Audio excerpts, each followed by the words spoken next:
Hi, it's Sandy Parker, and welcome to Crafting for Almost Everyone. Today we're going to be doing something different with embossing powders. I hope you'll stay tuned. Well, I wanted to do something really fun. I saw somebody do this, and I'm sorry I can't remember who it was, but they embossed on glass, and I'm going to be trying that. I wanted to do it with this little Michaels frame, but this wasn't glass it removed. It's just like a piece of thin plastic, so I didn't think I'd be able to do it, so I just kind of improvise. But I'm going to be doing it on this bigger frame. This is a 5x7 frame.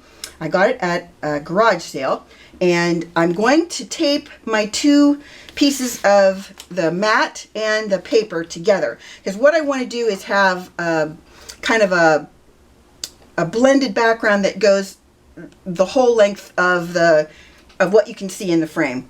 Man, that made sense, didn't it? Kind of. Okay, so let me just get a little bit of tape, and I'm just going to put it, I have a little extra room on the back here. I don't know if you can see that. There's a little bit of a gap right there where I can stick the two together. Then I'm using Distress inks, not Distress oxides, because I want it to be brighter and more Halloweenish. You know, the colors used at Halloween are pretty bold, so I thought, why not give it a whirl with Distress inks for this? And I'm just using a regular blending brush. And I'm starting with Fossilized Amber in the center. And I'm just going to put a little more color like that. Easier to do that way to get a lot of color. And then I can just kind of move it around. It doesn't have to be perfect, because you're not going to see a lot of this. It's going to be blocked by the image that we're putting on top of it. But, you know, if you really are worried about it, then, you know, make sure you do it the way you want it. Don't go by what Sandy says, because clearly I don't really have a clue. And I'm just going to put the orange. This is carved pumpkin. I'm going to just put it overlapping the Fossilized Amber, and again onto the mat, because we want the mat to be a continuation of our coloring. I know you're thinking to yourself, this is a hot mess, Sandy. Don't worry, it'll rebound at some point.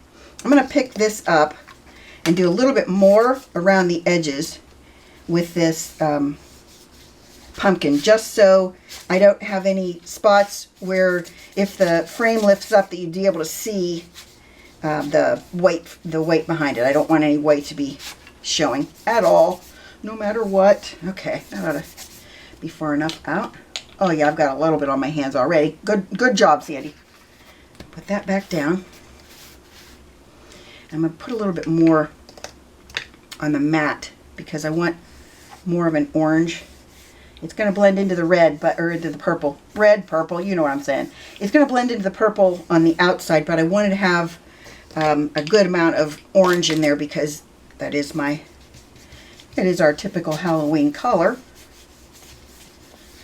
Rich and I don't decorate for many holidays because, well, I don't know, we just aren't big decorators. But we love decorating for Halloween, and Rich always dresses up like a vampire for Halloween to scare the trick-or-treaters, and he loves that. The kids love it. They get excited when they come to the door, and they always say things like, "Is this the house? Are you sure this is the house?" You can always hear them talking outside, and it's so much fun to listen to them. So just saying, it's a lot of fun, and we really enjoy the whole Halloween experience, even though we only get a very few trick-or-treaters. We get maybe 10 if we're lucky.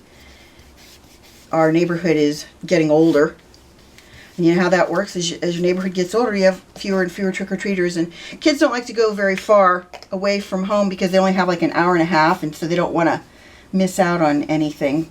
They want to get as much candy as possible in that hour and a half, so they don't like to drive or venture too far, because, you know, you're giving up your precious candy time. Okay, I'm gonna blend. I know it's horrible. Don't worry about it. We'll get it to look better at some point. I'm put more of the orange.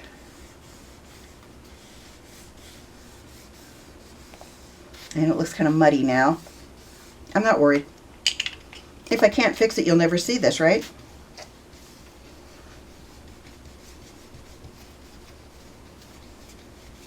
And the imperfections are kind of cool because it adds to the spooky look of it, in my opinion. I'm going to run the orange all the way to the edge because I like how it turns it a little bit gray.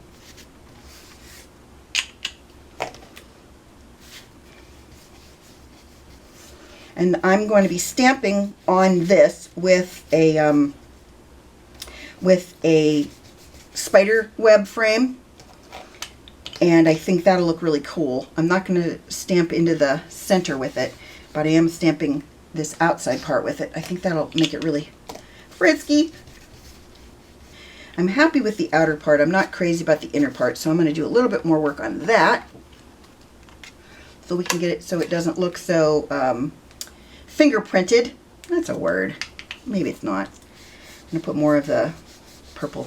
Yeah, purple. I'm going to put more of the orange on this part so that it can get rid of some of that purple that we have in the background. And I'm going to wipe off my brush a little bit.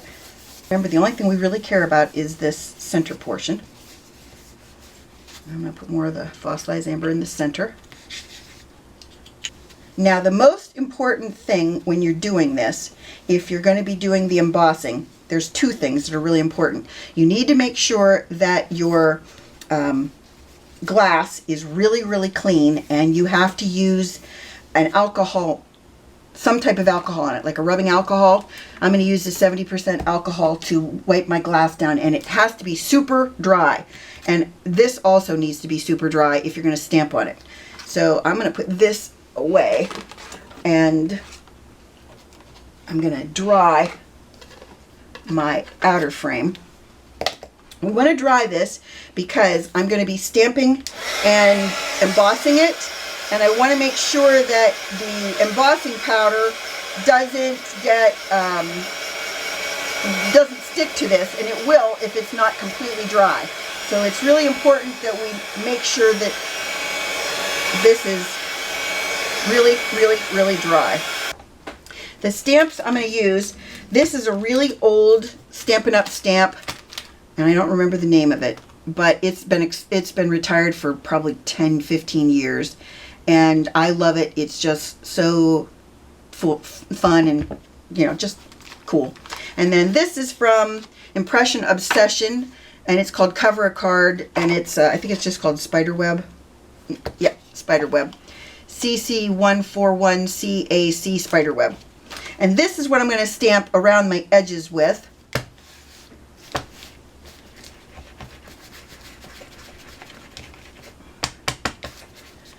And I don't think you have to go to the very edges because you're going to have a little bit of frame hiding this. And I'm only trying to get the top section inked for now. Like that. Can you see it? Looks pretty good. Then I'm going to ink. I went a little bit further down on that than I wanted to, but these are the things that happen when I do anything.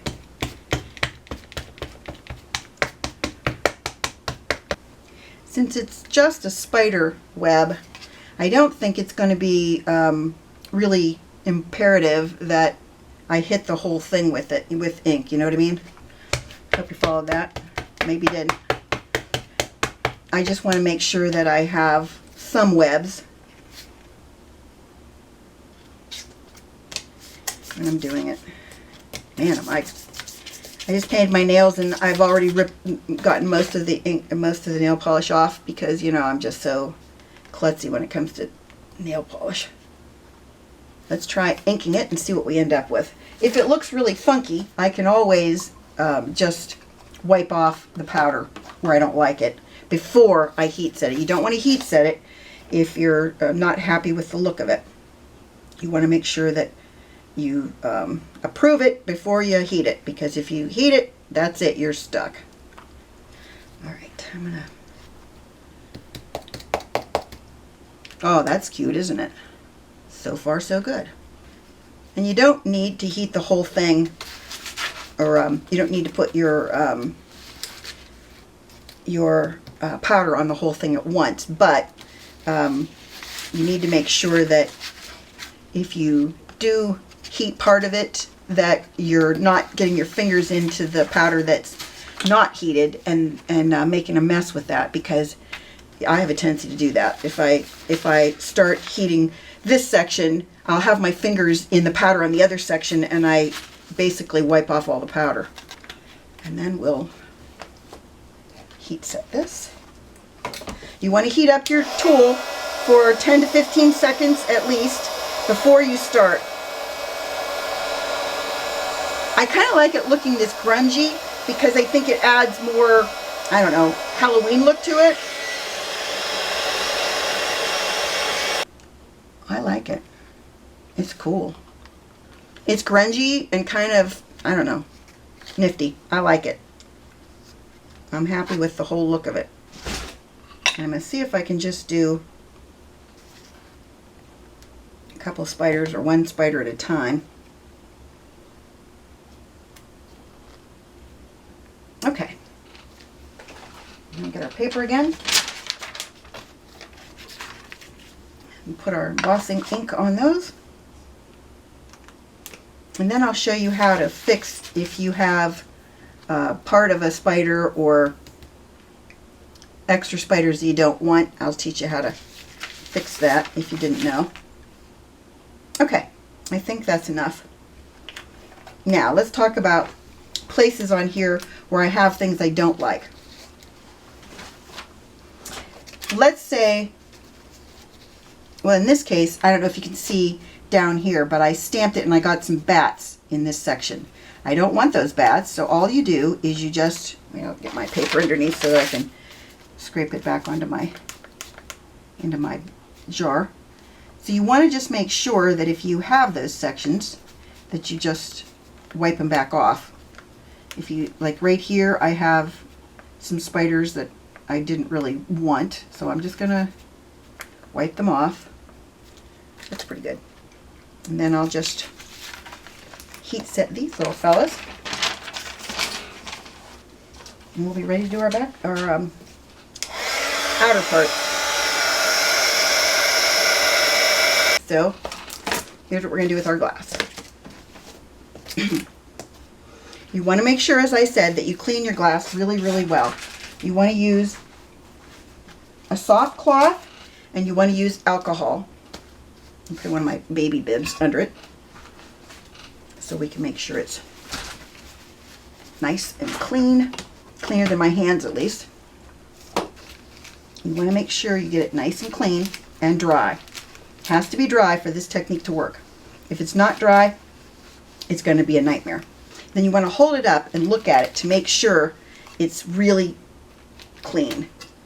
Because if you trap any dirt or fingerprints underneath that embossing powder, you're never going to be able to get it off. So you have to make sure that your fingerprints, everything that was on this glass is not on it anymore.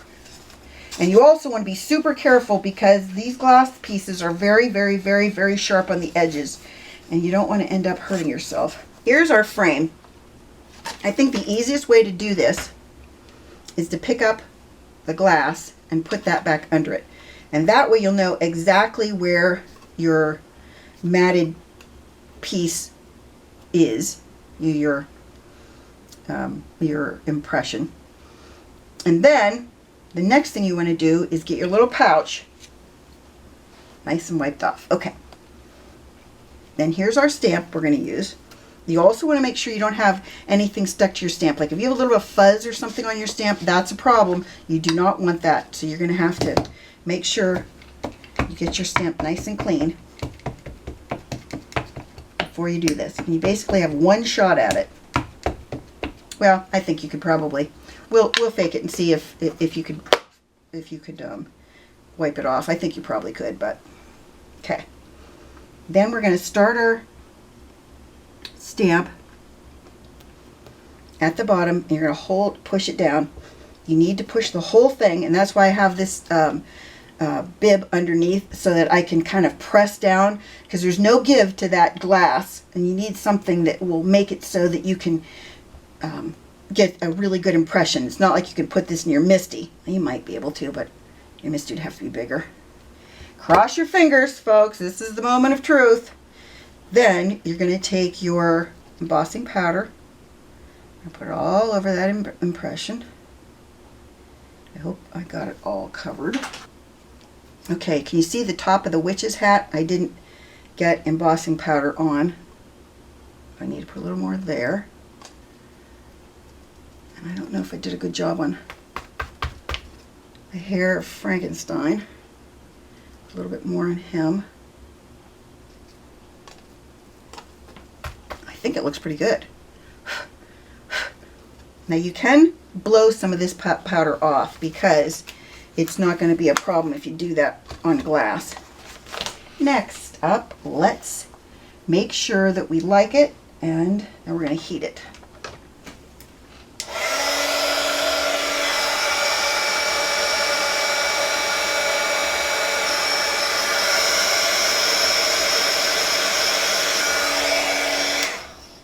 I'm really happy with it. It looks really good. Can you, hold on, let me see if I can get it on there. Isn't it cute? I think it looks really good. Make sure you don't do anything to it until it's had time to cool down. Unlike paper, this is going to take a little bit to get it to be cool. I think I'm going to need to add something else into my background too, because I don't think the bats are going to be enough. Maybe a sentiment? I don't know. Let me see how it looks.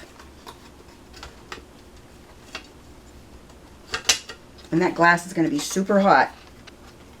Well, it's not centered perfectly, but I think I need to add something on the upper part on the outside, don't you think? What's that? Clearly, it looks like I got a little bit of stuff on my glass underneath, maybe. Probably from trying to put it in here. This is the stuff I was talking about. Like if you get little crumbs in here, you won't be able to get those off. And it is definitely on my glass. Oh goody, it's on the back. That's better. I can get that off. I found a really spooky bird in one of my stamp sets. It's one of the stamp sets that I've had a long time, and somehow I lost the name of it from, or who made it, which is always annoying when I do that, but you know, one of those things. So let me stamp it. First I need to do that. I'm going to put that pouch right there.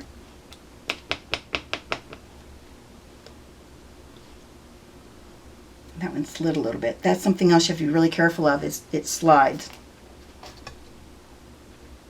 I guess I'll just go with one for now and see how it looks. You also want to make sure that after you've gotten, like this part has already been heat embossed, you want to make sure that you don't pour the new this powder that's not been set. You don't want to dump it toward this image because it'll get stuck in there and then you won't be able to get it off. So make sure you don't pour the powder in that direction. So I decided that I was going to flip over my paper.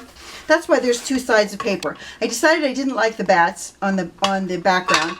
So I flipped over the paper and I made a different background, and I think it looks a lot better.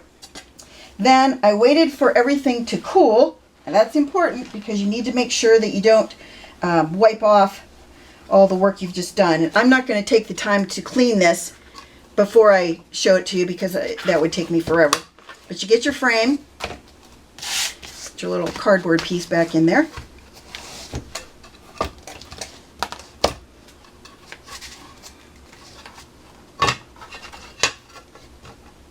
The glass is going to be with the embossing out. It's going to be on the outside. So when you clean it, you can't use any kind of harsh chemicals on it. You would just want to wipe it with a cloth. You don't want to put anything that'll eat your embossed image. And there you have it. It's spectacular, or spooktacular. I got a little, my K is starting to come off. Ooh, I'm going to have to work on that.